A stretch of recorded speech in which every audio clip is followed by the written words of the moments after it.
وہاں پر جو ایک لنک روڈ بنایا گیا ہے وہ سی پیک کا روٹ بنایا گیا تھا. جب آپریشنز یہاں پر مکمل ہو گئے تھے تو سی پیک کا روٹ بھی یہاں پر بنایا گیا تھا اور پھر یہ بکا خیل کے علاقے کو بھی ملاتا ہے. اور پرپز یہ تھا کہ اس کو بعد ازاں، اب دیکھیے یہ کہا جاتا ہے کہ جی یہ جو نا افغانستان میں جو بدامنی ہے نا جی یہ پاکستان کرواتا ہے. ہم نے یہ اس وقت سوچا تھا سی پیک کے حوالے سے کہ بعد ازاں اس کو افغانستان کے ساتھ کنیکٹ کر کے افغانستان کی تجارت بھی جو ہے وہ اسی سی پیک کے ذریعے ہو سکے گی. اور آپ کو یہ بات ذہن میں رکھنی چاہیے کہ یہی علاقہ یہ جو سی پیک کا روٹ ہے اسی کے ارد گرد یہ دہشت گرد دندناتے پھرتے ہیں. اور اس سی پیک میں انویسٹمنٹ کس کی ہے، انٹرسٹ کس کا ہے؟ پاکستان کا تو ہے ہی ہے، افغانستان کا بھی ہے، لیکن انہیں اس بات کا احساس ہے ہی نہیں. ان کی تو صنعت ہمیشہ سے جنگ رہی ہے اور وہ جنگ ہی بیچ رہے ہیں، اس سے وہ باہر شاید نکل نہیں سکتے. تو چائنا کا انٹرسٹ ہے اور چائنا کے لیے ہی یہ دہشت گرد وہاں پر پھر رہے ہیں، اس میں ظاہر ہے پاکستانیوں کی جان لے رہے ہیں. تو یہ جو حلف لیا گیا تھا اس حوالے سے میں آپ کو اگلی بات بھی بتا دوں کہ یہ نقصان ہوا، زمین بوس کر دی گئی وہ پولیس چوکی، کتنے ہمارے جوان وہاں پر شہید ہو گئے پولیس کے، اور پھر پولیس نے حلف بھی دیا کہ ہم ایک کے بدلے 10 لیں گے، دہشت گردوں کا سر لیں گے. یعنی یہ باتیں بھی ہوئیں. لیکن آپ کو میں ایک اور افسوسناک بات بتا دوں، وہ یہ ہے کہ اسی فتح خیل چوکی کے ساتھ ایک لیڑا پل بھی ہے، اور وہ جو پل ہے وہ مختلف علاقوں کو ملاتا ہے، یعنی جانی خیل کے علاقے کو بھی ملاتا ہے اور بنو کے ساتھ ملاتا ہے. اس کو جب یہ اعلان کیا جا رہا تھا کہ جی ہم ان دہشت گردوں کے پیچھے جائیں گے، سرچ اینڈ ٹارگٹ کریں گے اور ان کی سرکوبی کریں گے، تو یہ بھی آپ کو میں خبر دے دوں کہ بعد ازاں وہ دہشت گرد تو بھاگتے پھرتے ہونے چاہیے، یا مارے جانے چاہیے تھے، یا ایلیمنیٹ ہو جاتے، یا وہ افغانستان کی طرف بھاگتے. 2 دن ہوئے ہیں اس واردات کو اور اب وہ لیڑا پل بھی دہشت گرد دوبارہ آئے ہیں اور انہوں نے وہ لیڑا پل جو ہے بارود لگا کر اڑا دیا ہے اور ان تمام علاقوں کا بنو سے رابطہ توڑ دیا گیا ہے. اور اس طرح ظاہر ہے سیکورٹی فورسز کا رابطہ بھی ٹوٹ گیا ہے. تو حالت وہاں پر یہ ہے. وجہ کیا ہے؟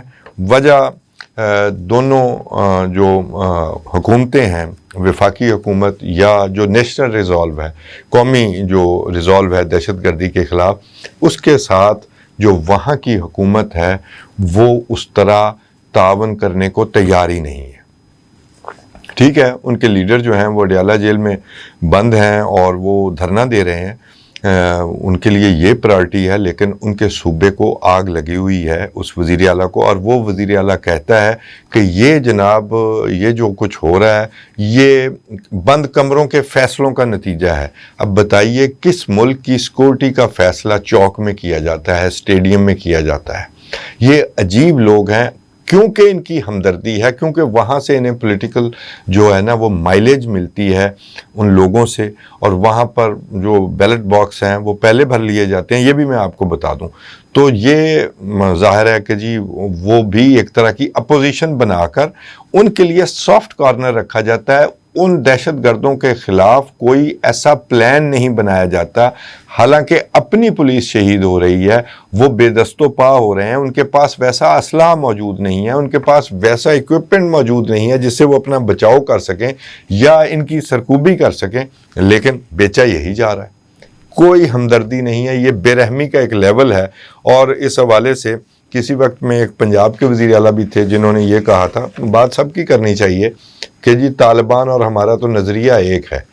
تو اب نظریہ تو ایک نہیں رہا. بہت سارے لوگوں کو عقل آ گئی ہے کہ نظریہ جو ہے یہ ان کا نظریہ جو ہے وہ قتل و غارت ہے، اور پیچھے ہٹے ہیں اپنے یہ جو پرانا ہم بیچتے رہے ہیں کہ یہ بڑے اچھے لوگ بھی ہوتے ہیں اور ان میں سے کچھ برے ہیں جو انڈیا کے پے رول پر ہیں، ورنہ یہ اچھے لوگ ہوتے ہیں. اب وہ اچھے لوگوں کو حکومت میں افغانستان میں لا کر ہم نے دیکھ لیا ہے کہ اس کے نتائج کیا ہیں اور وہ پاکستان کے لیے کیا نتائج جو ہیں وہ پیدا کر رہے ہیں. تو یہ سارا ایکسپورٹ بھی جاری ہے، ان کے 2-2 3-3 ٹھکانے بھی موجود ہیں. یعنی یہ لوگ جو ہیں جن کے بارے میں یہ تھا کہ ہم نے جی علاقہ سیل کر لیا ہے، یہی کہا جاتا ہے نا، ایک تو رپورٹ طلب کر لی ہے، پھر رپورٹ پر جناب کمیٹی بٹھا دی ہے، پھر علاقے کو سیل کر دیا گیا ہے اور سرچ کیا جا رہا ہے. اور وہ سرچ کرنے جو گئے تھے ان کو شاید پتہ ہو یا نہ ہو، وہ لہڑا پل دوبارہ اڑا کر بھی چلے گئے ہیں اور وہیں پر موجود ہوں گے، اور وہاں کہتے ہیں کہ ان کے تو 100 لوگ پھرتے ہیں، ان کو کوئی روکنے والا نہیں ہے۔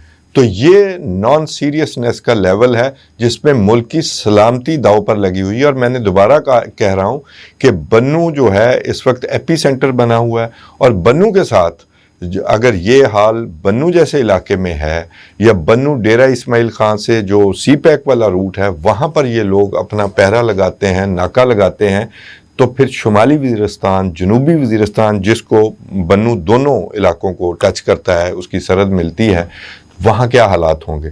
اور وہاں سے آپ پار کر جائیں افغانستان تو پھر وہاں ان لوگوں کے کیا حالات ہوں گے، کیا سرگرمیاں ہوں گی، وہاں کیا ٹریننگز ہوتی ہوں گی۔ تو بار بار کہتے ہیں کہ خدا را اصل مسائل کی طرف توجہ دیں۔ اصل مسائل جو ہیں وہ ہمارے یہ ہیں، آپ کے ہاں کوئی سرمایہ کاری نہیں آ سکتی جب تک یہاں پر دہشت گردی ہوتی رہے۔ آپ کو میں نے پہلے اشارہ دیا کہ اسی سی پیک کے ارد گرد ان لوگوں نے اپنا اثر و رسوخ بنایا ہوا ہے، دہشت گردوں نے، تو اس کی بھی ایک خاص وجہ ہے۔ چینی لوگوں کو جا کے قتل کرنا، آپ کو وہ پرانے واقعات یاد ہیں، آپ کتنی سیکورٹی ہوتی ہے۔ جو چینی ہماری ترقی کے لیے آئے ہیں، ان کے اپنے انٹرسٹ بھی ہیں لیکن ہماری ترقی کے لیے بھی تھے، ان کو مارا جانا مختلف جگہوں پر، کبھی وہ BLA کا نام ہے یا کبھی ان کا نام ہے، لیکن کام ایک ہی کیا جاتا ہے۔ تو وہ کس کی دشمنی ہے؟ پبلک کی دشمنی ہے۔ یہ کسی کا کام ہے، کسی نے یہ مشن بنایا ہوا ہے جو ان سے پورا کروایا جا رہا ہے۔ تو ہمارے دشمن جو ہیں ظاہر ہے اس پر انویسٹمنٹ کیوں نہیں کریں گے، دشمن کیا کرتے ہیں، لیکن استعمال تو یہ ادھر کے ہی لوگ ہو رہے ہیں۔ اور کوئی ایسا فرق نہیں ہے کہ جی فلانا اچھا ہے اور فلانا برا ہے، سب ایک ہی کام کر رہے ہیں۔ کوئی کسی طرح ہمیں دھوکہ دے رہا ہے یا کوئی سیدھا ہو کر بالکل لڑ رہا ہے، اور اس اسٹریٹجی بنا کر نپٹنے کی ضرورت ہے۔ کام بہت خراب ہو رہا ہے، اور اب تو ٹریفک پولیس اہلکار، بازار، یہ دوبارہ سے وہی اسٹریٹجی پھر سے آ رہی ہے۔ تو خدا را اس پر کچھ سیریس نوٹس لے لیں، اور اگر یہ قومی سلامتی کے ایشو پر کوئی کمپرومائز دنیا میں نے تو کبھی نہیں سنا، اور اس کمپرومائز میں اگر حکومتیں اپنا کھیل رہی ہیں دہشت گردی کے نام پر، کوئی حکومت اگر کھیل رہی ہے تو میری کوئی ہمدردی نہیں ہے ایسی حکومت کے ساتھ کہ اس کی پرائرٹی نہیں ہے۔ پرائرٹی بھی چھوٹا لفظ ہے، اگر وہ ان کی زبان بولے اور اس کو مختلف طرح کے رنگ دے تو پھر فیصلہ ہونا چاہیے کہ آپ نے اگر اپنے ملک کی سلامتی دیکھنی ہے، قائم رکھنا ہے، تو پھر کسی کی قربانی بھی دینی پڑ سکتی ہے۔ آگے چلتے ہیں جناب۔ CBS نیوز نے ایک جناب بام شیل مارا۔ میں نے ہمیشہ کہا ہے کہ یہ امریکن جو ہے نا، یہ ٹرانزیکشنل ہیں، یہ ہمارے پکے دوست نہیں ہو سکتے، اور ویسے بھی دنیا میں خارجہ پالیسی میں پکا دوست کوئی نہیں ہوتا، ہر ملک کے مفادات ہوتے ہیں۔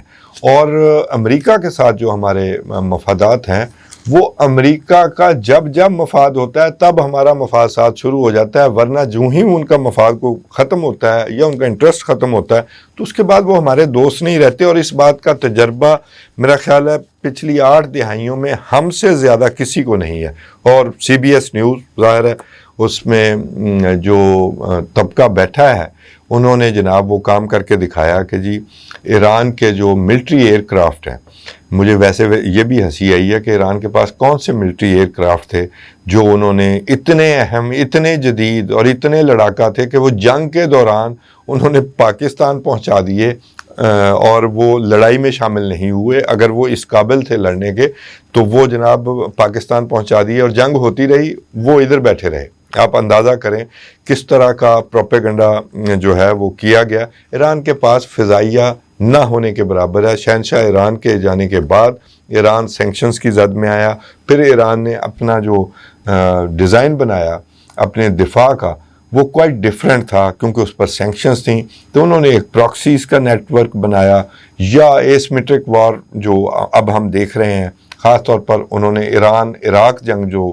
8 سال جاری رہی اس سے کچھ سبق سیکھے، اور اس کے حوالے سے انہوں نے اپنا جو ہے نا وہ دفاع ترتیب دیا۔ تو انہیں طیارے کس نے دینے تھے، اور طیارے بھی اگر دے بھی دیے تو وہ جنگ کے وقت پاکستان آ گئے۔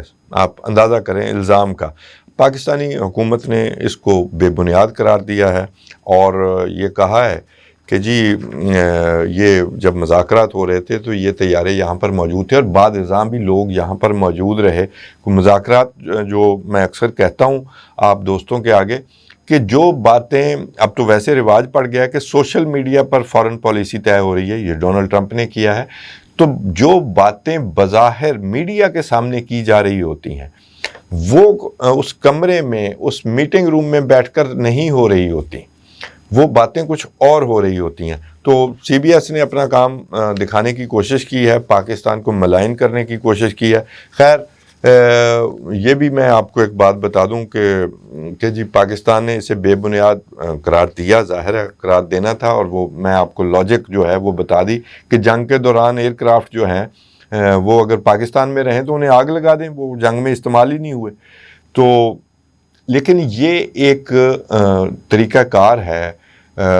ہماری اسٹریٹجک ڈیپتھ جو ہے وہ انفیکٹ ایران کے ساتھ بنتی ہے اور کسی ایک جنگ میں ہمارے طیارے وہاں سے اڑتے رہے ہیں، لیکن یہ معاملہ ایران والے معاملے میں موجود نہیں ہے. ہمارا ایران کے ساتھ جو خلوص شامل ہے اس کی وجوہات بالکل ہیں، وہ وجوہات ہمارے اپنے دفاع سے ریلیٹڈ ہیں، اس میں کوئی شک نہیں ہے. ہم ایران سے جنگ جو ہے جو اس پر مسلط ہے اس کو وہاں سے ختم ہوتا دیکھنا چاہتے ہیں، کیونکہ اس کے بعد سیستان یا بلوچستان کے معاملے میں ہمیں بھی پریشانی آئے گی. یہ تخریب کار قوتیں ہیں جو ایران کے اوپر جنگ مسلط کیے ہوئے ہیں، یہ ہماری ہمدرد نہیں ہو سکتی.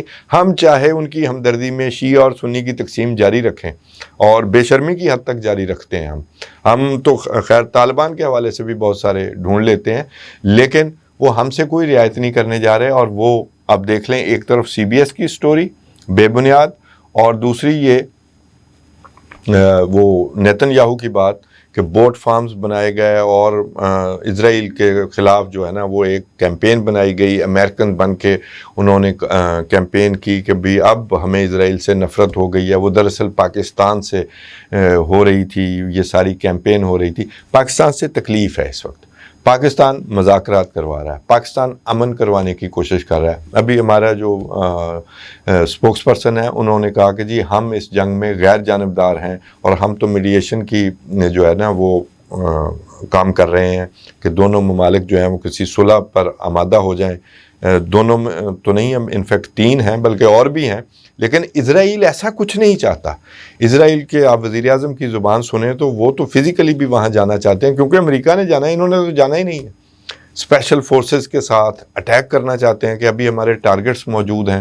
تو اس طرح وہ جناب اس میں پاکستان ایک رکاوٹ ہے، پاکستان اٹامک پاور بھی ہے. تو پاکستان کو ملائن کرنا ہے تو اس میں آپ ڈاٹس کنیکٹ کر لیں. اسرائیلی وزیر اعظم بھی وہی بات کر رہا ہے کہ پاکستان نے کیمپین چلائی اور اس وجہ سے ہم امریکہ میں گندے ہوئے. آپ نسل کشی کی وجہ سے صرف امریکہ میں نہیں پوری دنیا میں گندے ہوئے ہیں.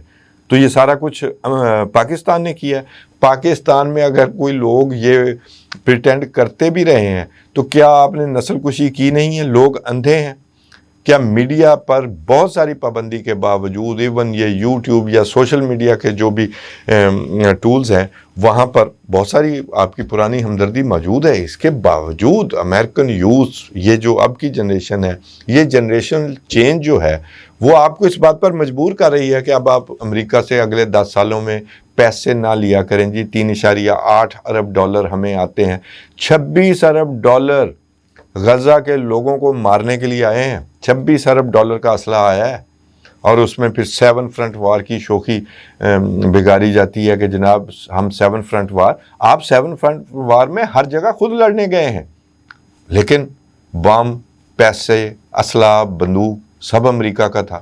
تو یہ جناب ایک سازش پاکستان کے خلاف شروع ہو گئی اور یہ ٹرانزیکشنل ہے. یہ کسی وقت اسی بات کو امریکنز جو ہیں وہ اس کو بہانہ بنا کر ہمارے خلاف الٹ بھی سکتے ہیں، اس میں کوئی شک نہیں ہے.